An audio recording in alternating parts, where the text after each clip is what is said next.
Ассаламу алейкум, урматтуу YouTube көрүүчүлөрү, мекендештер. Мен бүгүн сиздерге ушул Кыргызстандагы, анын ичинен Ош шаарындагы бензин баалары боюнча бир аз маалымат берип коеюн деп атам.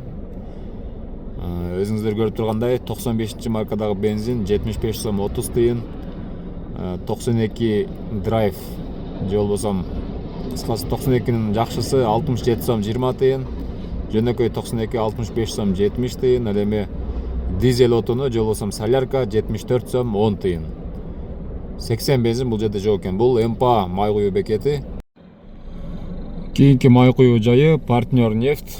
Бул жерде 92 Prime 67 сом 20 тыйын, 95 маркадагы бензин 72 сом 90 тыйын, 92 65 сом 70 тыйын, дизелдик отун 74 сом 10 тыйын. Ал эми газ 38 сом 80 тыйын.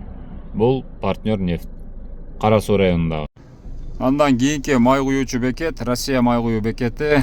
95 маркадагы бензин 72 сом 30 тыйын. Ушу ортосунда реклама чыгып булар. 92 драйв 67 20, 92 65 70, дизель отуну 74 сом 10 тыйын. Газ болсо газ түгөнүп калыптыр. Урматтуу көрүүчүлөр, эгерде сиз өлкөнүн кайсыл жеринде, кайсыл аймагында жашасаңыз, сиз жашаган жердеги 1 литр бензиндин, солярканын жана газдын баасы канча сом, ошону комментарийге жаза кетиңиз. Ошондой эле дүйнөнүн кайсыл мамлекетинде эмгектенип иштеп же жашап жатсаңыз, ошол жердеги бензин, солярка жана газ баалары кандай? Мисалы үчүн Европа мамлекеттери, Америка, Россия, балким Корея, Япония, Казакстан, Өзбекстан, кайсыл жерде болсоңуздар, ошол жердеги бензиндин баасын комментарийге жаза кетиңиздер.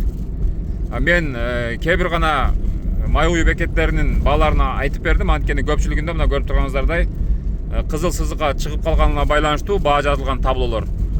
Көп май куюу бекеттеринин бааларындай билгенге мүмкүнчүлүк болгон жок. Көрүшкөнчө саламатта калыңыздар.